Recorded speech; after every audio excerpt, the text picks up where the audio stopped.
চাও তাহলে আমার কাছেই আসতে হবে, বুঝেছো? না না, তোর থেকে অত দাম দামি মাছ কিনবো না। শোন, আমাকে 50 টাকায় দুটো মাছ দিলে দে, নয়তো আমি চললাম। আরে রাগ করো না যতীনদা, রাগ করো না, এসো এসো, ওই মাছ নিয়ে যাও। আর নুন আনতে যাদের পান্তা পুরো সে নাকি 50 টাকায় দুটো বড় মাছ কিনবে।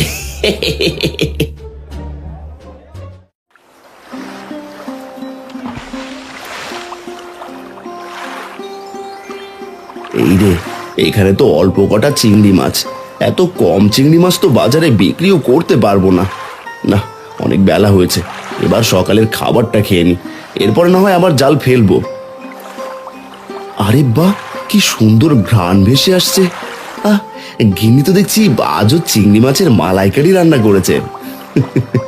বলতেই হয়, গিন্নির হাতে চিংড়ি মাছের মালাইকারি তুলনা হয় না। খেতে যেমন মজা তেমনি সুস্বাদু।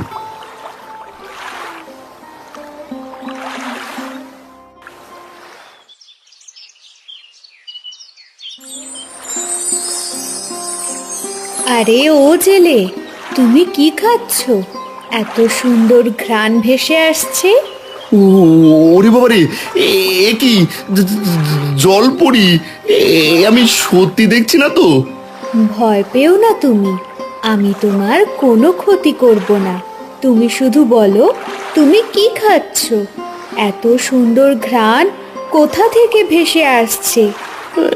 এটা তো আমার গিন্নির হাতে চিংড়ি মাছের মালাইকারি রান্না। দাঁড়াও, তোমাকে আমি এটা পুরোটাই খেতে দিচ্ছি। তুমি আমাকে সব দিয়ে দিলে, তুমি কি খাবে? তোমার খিদে পাবে না? আমি পরে খেয়ে নেব, আমাকে নিয়ে তুমি অত চিন্তা করো না।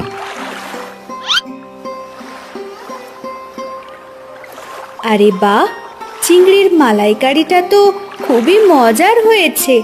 এরকম খাবার আমি কখনোই খাইনি। খাও জলপরি, খাও, তুমি পেট ভরে খাও। এটা আমার গিন্নি নিজ হাতে রান্না করেছে। তুমি আমাকে চিংড়ি মাছের মালাইকারি দিলে, আর আমি তোমাকে কিছু দেব না?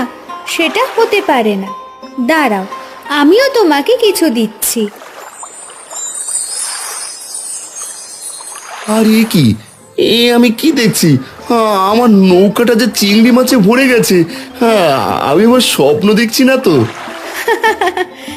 না গো, তুমি স্বপ্ন দেখছো না, যা দেখছো তা তুমি সত্যি দেখছো।